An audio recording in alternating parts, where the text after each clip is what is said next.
السلام عليكم، شلونكم اخباركم؟ طبعا راح اسوي لكم حلاوة. وهاي الحلاوة كلش روعة. وهاي طبعا طريقتها ايرانية. قبل فترة اكلتها يم صديق وطعمها كلش طيب. والولد ما عرف شنو مكوناتها، فاني من كلتها يعني ذوقتها، عرفت المكونات مالتها. عندنا هنا تمر. طبعا هذا التمر مخرين مالته النوى والقعم هذا اللي فوقه نظفيه تمام. شوفوا. وعندنا هنا المكسرات، فستق حلبي، هذا طبعا عدل، وهذا مشرحينه شرائح هيجي بالسكينة مسوي. وهنا الجازو، اي مكسرات عندكم. وهذا السمسم، هذا السمسم حامصينه يعني هيجي بالطاوة بس حماوة بدون زيت.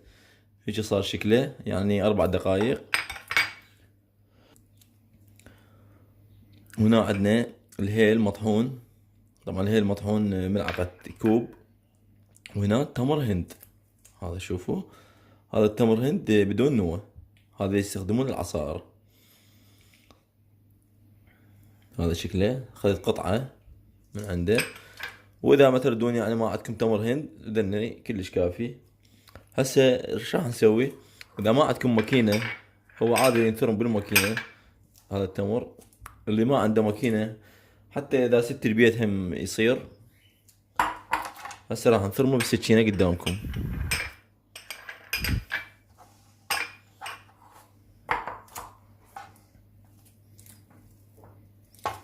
شوفوا.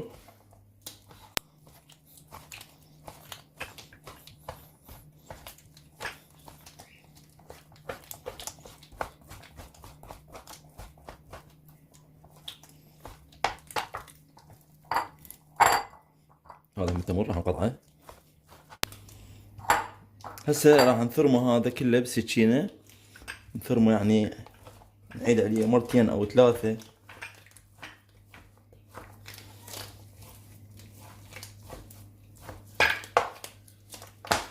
هسه راح نثرمه وراجع لكم. هسه عندنا هذا التمر قطعناه بسكينة مثل ما تشوفون كملناه. هذا عندنا الدور راح نثرم تمر هند.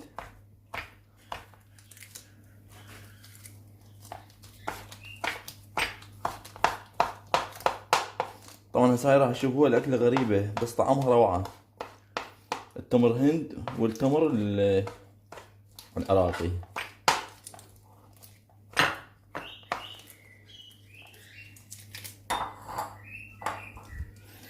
هسه ايش راح نسوي؟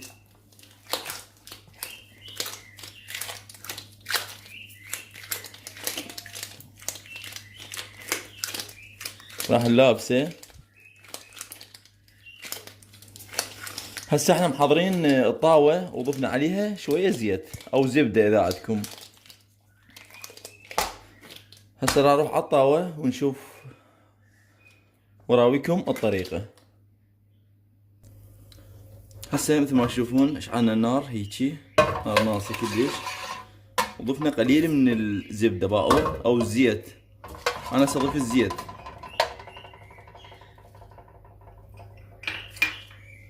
هسه راح نضيف الجازو،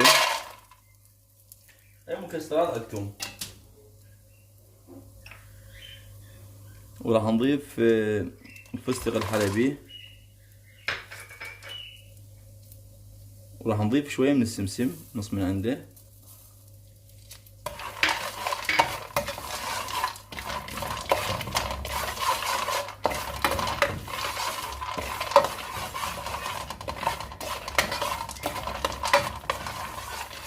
هيجي بس محمصة ياخذ بس حماوة.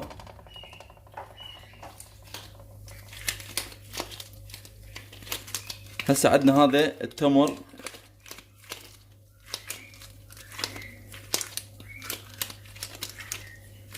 راح نضيفه مباشرة هنا.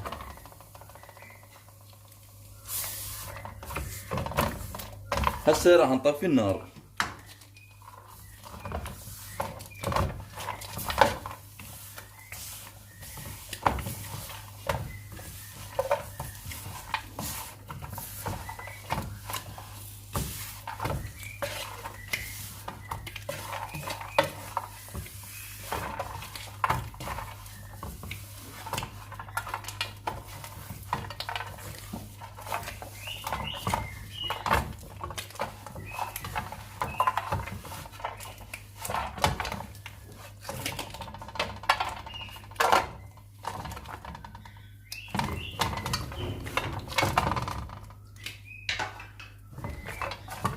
هسه راح نبدي نلمها.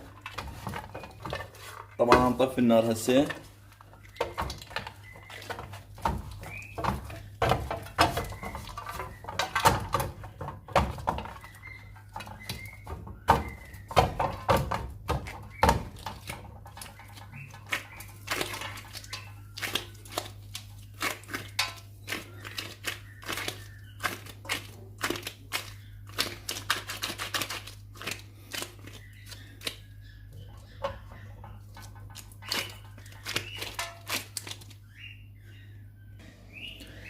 هسه رجعنا لكم.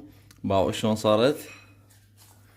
ضفنا عليها شوية زيت، بللنا الايد، فتناها هيج صارت. هسه راح اضيف شوية زيت هنا.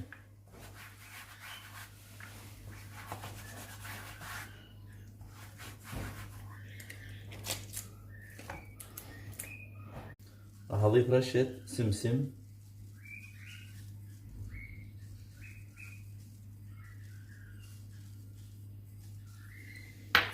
ورشة هيل،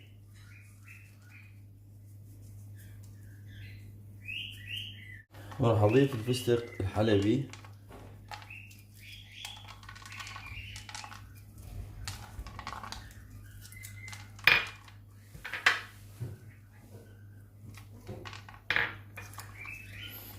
هسه راح مثل ما تشوفون راح نفتلها.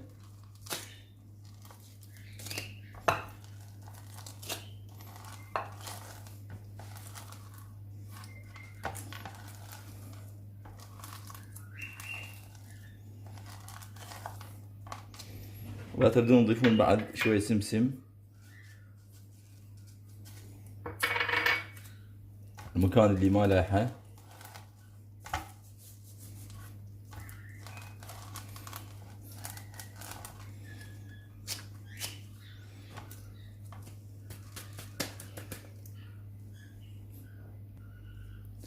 هسه ضفناها بهذا الكيس الحلواني، الكيس الغذائي هذا مثل ما تشوفون. راح نبدي نفتلها.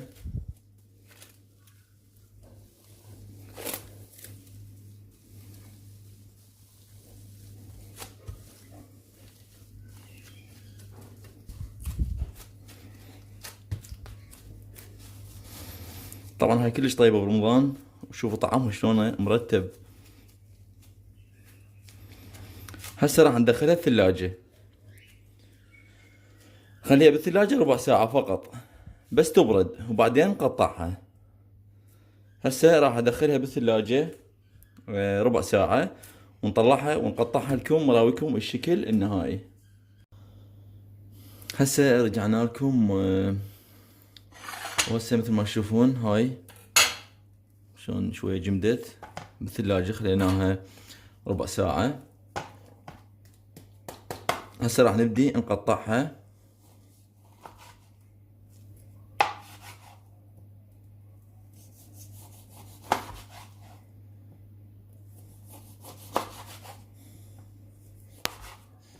طبعا التمر حسب رغبتكم، بس التمر كل ما كان قليل على مود تطلع الحشوة مالته مضبوطة.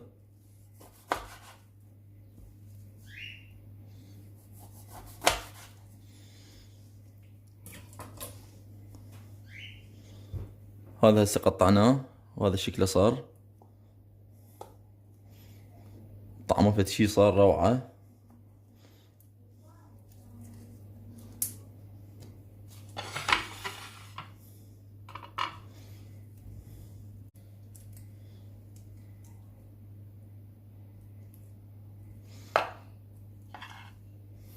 هذا شكل الحلاوة وطعمها روعة، وإن شاء الله تجربوها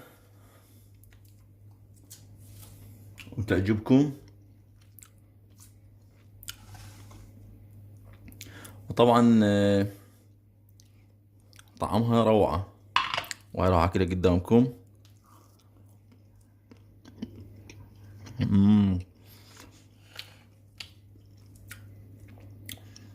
الحموضة مالتها فد شي صايرة، الحموضة والحلاوة مالت التمر. ان شاء الله عجبتكم.